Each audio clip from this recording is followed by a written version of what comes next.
మిత్రులారా నమస్తే, నేను మీ Prasad Murthy. Welcome to promo talks. నిన్ననే ఫూలే సినిమా చూశానండి.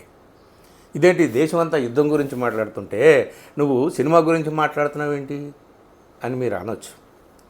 కానీ ఫూలే సినిమా ఇది మహాయుద్ధం, మామూలు యుద్ధం కాదు. ఫూలే సినిమాలో ఫూలే స్వయంగా అంటాడు, ఆడపిల్లలకి చదువు చెబుతున్నందుకు అతన్ని దారుణంగా కొడతారు బ్రాహ్మణవాదులు వచ్చి. సో ఇంటికి తీసుకొచ్చి భార్య అతనికి కాపడం పెడుతూ ఉన్నప్పుడు అబ్ సమజ్మే ఆగయా ఏ యుద్ధ నహి మహాయుద్ధ. ఎప్పుడూ వెనకాడలేదు, ఎప్పుడూ వెనకడుగు వేయలేదన్నమాట. అందుకని ఆయన మహాత్మా ఫూలే అయ్యాడు. సరే, ఈ సినిమా ట్రైలర్ రాగానే మొత్తం దేశంలో ఉన్నటువంటి బ్రాహ్మణవాదులు అందరూ కూడా బ్రాహ్మణ సమాజం నుంచి వ్యతిరేకత వచ్చింది. ఎందుకంటే మా మీద వ్యతిరేకత ఎక్కడొస్తుందో అని చెప్పి వాళ్ళు భయపడిపోయారనమాట. ఎప్పుడో వేల సంవత్సరాలుగా వాళ్ళు మనుధర్మశాస్త్రం ప్రకారం ఇక్కడ అత్యధిక శాతంలో ఉన్నటువంటి 80% ఉన్నటువంటి అట్టడుగు జాతులను ఏ విధంగా దోపిడీ చేశారు, ఎలాగ చేశారు అనేటటువంటిది అది మహాత్మా ఫూలే చేసినటువంటి పోరాటంలో మనకు అర్థమవుతుంది. అనివార్యంగా ఆ విషయాలు లేకుండా ఫూలే గురించి చెప్పడానికి లేదు, ఫూలే గురించి చిన్న వ్యాసం కూడా రాయడానికి లేదు. ఫూలే గురించి ఒక గొప్ప సినిమా తీశారు కదా. సో వాళ్ళు వ్యతిరేకిస్తున్నారు. సరే, సో వాళ్ళు వ్యతిరేకిస్తున్నందుకు ఎవరి కోసం పోరాటం చేశాడో, ఎందుకోసం పోరాటం చేశాడో, ఏ జాతుల కోసం పోరాటం చేశాడో వాళ్ళందరూ కూడా ఈ సినిమా చూడాలి కదా. మనం అందరం దేశవ్యాప్తంగా కూడా సినిమా రిలీజ్ అయింది. థియేటర్లు అన్నీ తీసుకోలేదు, ఎక్కడో అరకొరగా. హైదరాబాదులో ఎక్కడుందా అని నేను వెతికి చూస్తే డ్యూటీ వేసి నేనున్న ఏరియాలో లేదు, నియమాల్లో లేదు, అపర్ణ దగ్గర ఎక్కడో పంజాగుట్ట దగ్గర పీవీఆర్ మాల్లో ఉంటే అక్కడికి వెళ్ళి చూశాను నిన్న. అప్పటికే 2 రోజులు లేట్ అయింది. అయితే మిత్రులారా, దేశవ్యాప్తంగా ఈ సినిమా మీద మంచి రివ్యూస్ వస్తున్నాయండి. సాధారణంగా ఏదో ఆర్ట్ మూవీ లాగానో ఎట్లాగో ఉంటుందేమో, ఏదో ఒక డాక్యుమెంటరీలా ఉంటుందేమో అని చెప్పి చాలామంది అనుకున్నారు. నేను కూడా కొంచెం డౌట్ పడ్డాను. కానీ తీసినవాడు అనంతనారాయణ మహాదేవన్, గట్టివాడు, గట్టిపెండం, మామూలు వాడు కాదు. అతను స్వయానా బ్రాహ్మణ్. సో ఇక్కడ బ్రాహ్మణ సమాజం మీద ఆయన పోరాటం చేశాడని చెప్పి బ్రాహ్మణులు ఎందుకు వ్యతిరేకించాలి? ఎందుకంటే వాళ్ళ ఆడపిల్లల కోసము, ఆ కుటుంబాల్లో నుంచి వచ్చినటువంటి బాల్య వివాహాలు చేసుకుని వితంతువులుగా మారినటువంటి వాళ్ళ కోసము, వీళ్ళందరి కోసం కదా ఫూలే కానీ, సావిత్రిబాయి ఫూలే కానీ పోరాడింది. మరి ఇలాంటి సినిమాని ఎవరు చూడాలి? తప్పనిసరిగా ప్రతి ఒక్కళ్ళు చూడాలి. కేవలం ఫూలే ఏదో బీసీ సమాజం నుంచి వచ్చాడు కాబట్టి బీసీలందరూ చూడాలి, బీసీలందరూ చేయాలి. చూస్తున్నారా? బీసీలందరూ చూస్తున్నారా? అణగారిన వర్గాలు అందరూ కూడా, దళితులు, బహుజనులు అందరూ చూస్తున్నారా? ముస్లింలు చూస్తున్నారా? ఫూలేకి సహాయపడింది ఒక ముస్లిం. అలాగే సావిత్రిబాయి ఫూలేతో చెయ్యి కలిపి స్కూళ్ళు నడిపింది ఫాతిమా షేక్, ఆమె ఒక ముస్లిం. ఈ సినిమా చూస్తే ఆనాటి భారతీయ సమాజంలో మతం పేరు మీద, ధర్మం పేరు మీద మొత్తం ఒక జాతిని అంటే అధిక సంఖ్యాకులుగా ఉన్నటువంటి బడుగు బలహీన వర్గాలని అణిచివేయడమే కాదు, గుడికి బడికి దూరం చేయడము, నీటికి కూడా దూరం చేయడము, ఇవన్నీ చేయడమే కాదు, ఆకాశంలో సగం అనుకున్నటువంటి ఆడవాళ్ళకి కూడా చదువు సంధ్యలు లేకుండా వాళ్ళని దూరంగా ఉంచేశారు. ఆ మతం ఈ మతం లేదని చెప్పి. సో అట్లాంటి దారుణమైనటువంటి దుర్మార్గమైనటువంటి విషయం మీద పోరాడాడు మహాత్మా జ్యోతిబా ఫూలే. ఆయనకి మహాత్మా అనే బిరుదు గైక్వాడ్ మహారాజ్ ఇచ్చాడు ఆయన పోరాటం చూసి. బ్రిటిష్ వాళ్ళు ఆశ్చర్యపోయారు. మేమే చేయలేనటువంటి పని ఆడపిల్లలకి చదువులు చెప్పాలని మిషనరీసు ఎన్నో ప్రయత్నాలు చేస్తే ఎవ్వరూ బయటకు రాలేదు. కానీ దెబ్బలు తిని, తిట్లు తిని, పేడ కుప్పలు వాళ్ళ మీదకు విసిరినా భరించి వాళ్ళు నడిపారు. అందుకని గైక్వాడ్ మహారాజు అంతటి వాడు మహాత్మా బిరుదిచ్చాడు ఫూలేకి. అంబేద్కర్ అంతటి వాడు నా మహాత్ముడు ఫూలే అని అన్నాడు. సో అలాంటి ఫూలే మీద సినిమా తీస్తే థియేటర్లలో జనం లేకపోవడం ఏంటి? మరి మీరు పెళ్ళిళ్ళకి, పేరెంటాళ్ళకి వెళ్తారు కదా. మా ఊళ్ళో సినిమా రాలేదు అని చూడొద్దు, లేదా మా ఏరియాలో సినిమా రాలేదని చూడొద్దు. తప్పనిసరిగా ఒక పెళ్ళికి వెళ్ళినట్టు, ఒక పేరెంటానికి వెళ్ళినట్టు మొత్తం కుటుంబాన్ని అంతటినీ తీసుకొని వెళ్ళండి. నార్త్లో ఇప్పుడిప్పుడే ఊపందుకుంటుంది. చిన్నపిల్లలతో సహా కుటుంబ సమేతంగా అందరూ వెళ్ళి సినిమా చూస్తున్నారు. నేను నిన్న వెళ్ళి రాత్రి 8 గంటల షోకి వెళ్ళి నేను చూసినప్పుడు మొదట్లో చాలా తక్కువగా ఉన్నారు జనం. ఏమిటి అనుకున్నా, తెర చూస్తే సినిమా స్టార్ట్ అయ్యేటప్పటికి మొత్తం హాల్ నిండిందండి. అందులో నార్త్ ఇండియన్స్ ఉన్నారు, మహారాష్ట్ర నుంచి వచ్చినటువంటి వాళ్ళు ఉన్నారు, ఎందుకంటే మరాఠా కాబట్టి ఈయన ఫూలే. సో మన తెలుగు వాళ్ళు ఉన్నారు. వచ్చిన వాళ్ళందరూ కూడా సినిమాని పిన్ డ్రాప్ సైలెంట్గా చూశారు. మంచి మంచి డైలాగ్ ఎక్కడొచ్చిందో అక్కడ చప్పట్లు కొట్టారు. సినిమా అయిపోయేటప్పటికండి చాలా భావోద్విగ్నతతో అందరి హృదయాలు బరువెక్కిపోతాయి. సినిమా ఎండ్ టైటిల్స్ ఆఖరికి ఎండ్ కార్డు పడేటప్పటికి అందరూ కూడా చప్పట్లు కొడతారనమాట.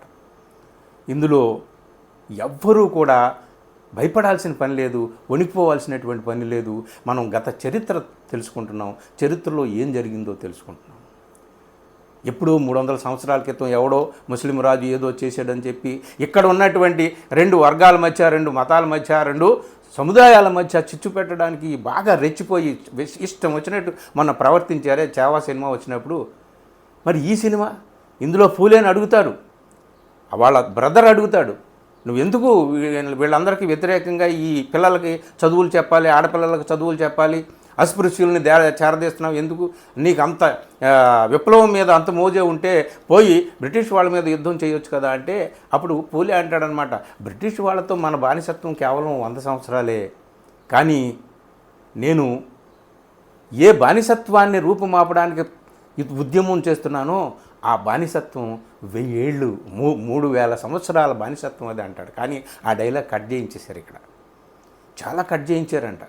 ఆ డైలాగ్ కట్ చేసి 3000 సంవత్సరాల బానిసత్వం అనేది తీసేసి ఆ బ్రిటిష్ వాళ్ళ బానిసత్వం కంటే ఇంకా పాతది ఈ బానిసత్వం, దాని మీద నేను ఉద్యమం చేస్తున్నానని చెప్పి అట్లా మార్పించాడు. ఇంకా చాలా ఎన్ని మార్పించారో తెలియదు. నిజంగా మనువాదం మీద, బ్రాహ్మణవాదం మీద మేము పోరాడుతున్నాం అని చెప్పుకునేటటువంటి వాళ్ళు నిజంగా ఆ బ్రాహ్మణ భావజాలం మీద ఉద్యమం చెయ్యాలి. అప్పుడే ఈ దేశంలో నిజమైనటువంటి శాంతి, నిజమైనటువంటి సామరస్యం, నిజమైనటువంటి లౌకికత్వం, నిజమైనటువంటి విశ్వమానవ ప్రేమ ఇవన్నీ కూడా విలసిల్లుతాయి అని అనుకుని నమ్మేటటువంటి వాళ్ళు ఆ పార్టీ, ఈ పార్టీ, ఈ మతం, ఆ మతం అనేటటువంటి లేదు. అందరూ కూడా కూడగట్టుకొని ఈ సినిమా చూడాలి. మా దగ్గర లేదని మేనమేషాలు లెక్క పెట్టడం కాదు, అందరూ వెళ్ళి చూడాలి. కుటుంబ సమేతంగా అందరూ నార్త్ ఇండియాలో అందరూ చూస్తున్నారు. నిన్న కూడా చూశాను, చాలామంది ముఖ్యంగా ఆడవాళ్ళు చూస్తున్నారు. ఇందులో కేవలం ఎస్సీ బీసీల నుంచి లేదా ఒక ముస్లిమ్స్ నుంచి మాత్రమే కాదు, బ్రాహ్మణ కుటుంబాల నుంచి కూడా వెళ్ళి ఈ సినిమా చూస్తున్నారు. ఎందుకంటే ఆ కుటుంబాల నుంచి వచ్చినటువంటి ఆడపిల్లలకు చదువు చెప్పడం కోసమే కదా, ఆ కుటుంబాల నుంచి వచ్చినటువంటి వితంతువులకు ఆశ్రయాన్ని కల్పించడం కోసం, వాళ్ళకి ఆశ్రమాన్ని నిర్మించి ఆ వితంతువులకు వివాహాలు చేయించడం కోసం, వాళ్ళని కూడా మనుషులుగా నిలబెట్టడం కోసమే కదా వీళ్ళ జీవితం అంతా పోరాడింది. బ్రిటిష్ వాళ్ళతో కలిసి చేతులు కలిపి వీళ్ళు మాకు ఈ స్వాతంత్ర యుద్ధం జరుగుతుంటుంటే నాకు ఇప్పుడు ఏమనిపిస్తుందంటే, స్వాతంత్రం తెచ్చినవాడు, స్వాతంత్రం కోసం పోరాడినటువంటి వాడు గొప్పవాడా కాదా కాదు, దేశం కోసం, దేశ స్వాతంత్ర్యం కోసం పోరాడినవాడు గొప్పవాడే అయి ఉండొచ్చు. కానీ దేశంలో ఉన్న మనుషుల స్వాతంత్ర్యం కోసం పోరాడాడే వాడే నిజమైన మహాత్ముడు. అందుకే ఫూలే మహాత్ముడు అయ్యాడు. ఫూలే ఇప్పుడు మహాత్ముడు అంటాం కాదు, ఎప్పుడో ఆయన బతికి ఉన్నప్పుడే ఆయన్ని మహాత్ముడిగా గుర్తించింది సమాజం. గైక్వాడ మహారాజా ఆయనకి ఆ బిరుదు ఇచ్చాడు. నిత్యము ఆయనకి అండదండలు వెన్నుదన్నుగా ఉన్నది సావిత్రిబాయి ఫూలే. ఆమెకు అండదండగా ఉంది ఫాతిమా షేక్. ఇంత గొప్ప సినిమా వస్తే ఈ సినిమా ఎందుకు ఆడటం లేదు? ఎందుకు థియేటర్లలో మనుషులు లేరు? అన్ని థియేటర్లలో ఈ సినిమా ఎందుకు లేదు? ఒక చావా సినిమా వస్తే అంత ప్యాకెడ్ ఎందుకు వచ్చింది? గోండాల మీదో లేదా మాఫియాల మీదో లేదా స్మగ్లర్ల మీదో హీరోలుగా సినిమా చూపిస్తుంటుంటే కొన్ని నెలల పాటు సినిమా థియేటర్లు ఖాళీ ఉండవు ఎందుకు? మరి ఇప్పుడు మనం ఏంటి? ఈ దేశం కోసం, 1000 సంవత్సరాల బానిసత్వాన్ని రూపుమాపడం కోసం, ఈ దేశంలో ఉన్న ప్రతి ఒక్క అణగారిన వర్గం నుంచి వచ్చిన ప్రతి వ్యక్తి యొక్క స్వేచ్ఛ కోసం, స్వాతంత్ర్యం కోసం, విద్య కోసం పోరాడినటువంటి మహానుభావుడు, మహాత్ముడు జ్యోతిరావు పూలే మీద ఒక్క సినిమా వస్తే ఈ సినిమా చూడడానికి మీకు టైం లేదా? మీ దగ్గర డబ్బులు లేవా? అందరూ చూడండి తప్పనిసరిగా, వాళ్ళు వీళ్ళే కాదు, ఏ ప్రధానమంత్రి, ముఖ్యమంత్రి, మహారాష్ట్ర ముఖ్యమంత్రి ఫడ్నవీస్, ఏ రాష్ట్రం అయినా సరే విగ్రహాలు పెట్టి పూజలు చేయడం ఏంటండి?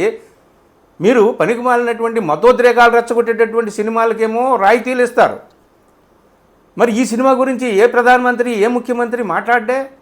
ఈ సినిమాకి రాయితీలు ఎందుకు ఇవ్వరు? ఇవ్వండి, రాయితీలు ఇవ్వండి, అన్ని థియేటర్లలో రిలీజ్ చేయండి, గ్రామాల్లో పెద్ద పెద్ద స్క్రీన్లు పెట్టుకొని కూడా సినిమా చూసేటటువంటి పరిస్థితి వస్తుంది. అందుకనే చెప్తున్నాను, యుద్ధం అనేటటువంటిది జరగవచ్చు, జరగకపోవచ్చు, లేదా యుద్ధం జరిగి కొన్నాళ్ళకి ఆగిపోవచ్చు. కానీ ఈ యుద్ధం అనేటటువంటిది ఉందే, అది ఇంకా జరుగుతుంది.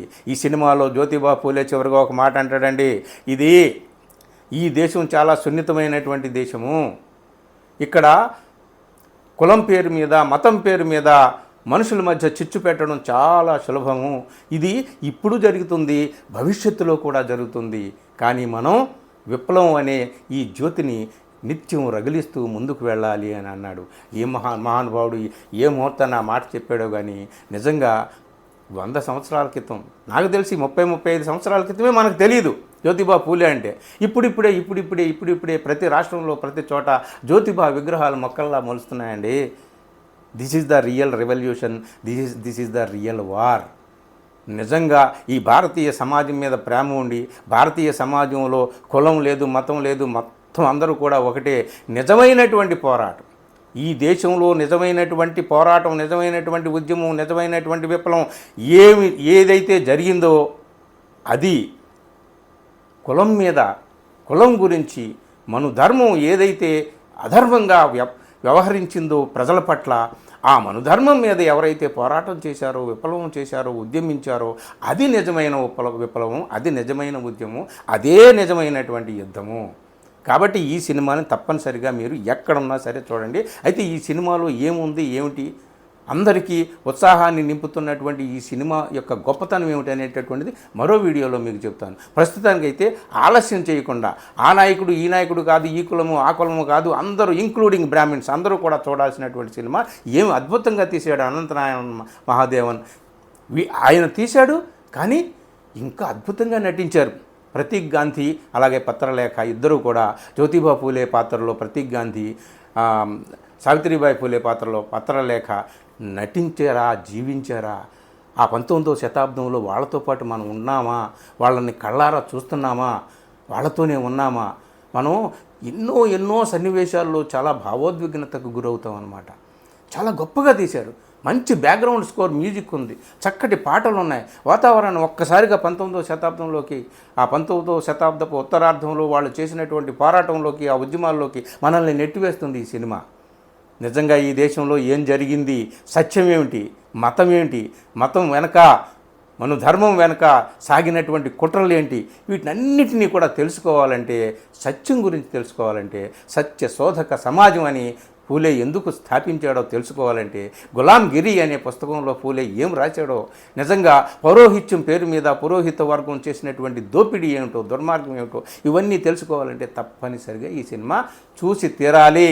ముఖ్యంగా బడుగు బలహీన వర్గాలు, దళిత బహుజన వర్గాలు, ముస్లిం వర్గాలు అందరూ కూడా, ఇంక్లూడింగ్ బ్రాహ్మిన్స్ అందరూ కూడా ఈ సినిమా తప్పనిసరిగా చూడండి. సమయం లేదంటానికి వీల్లేదు, డబ్బులు లేవంటానికి వీల్లేదు, మా దగ్గర ఈ సినిమా లేదంటానికి వీల్లేదు. కార్లు కట్టుకొని వెళ్ళండి, లారీల్లో వెళ్ళండి, బస్సుల్లో వెళ్ళండి, సపరివారంగా వెళ్ళండి, చూడండి, బ్రహ్మాండంగా నచ్చుతుంది, అద్భుతమైనటువంటి సినిమా. మిత్రులారా, ఈ వీడియోని అందరికీ షేర్ చేయండి తప్పనిసరిగా. Thank you.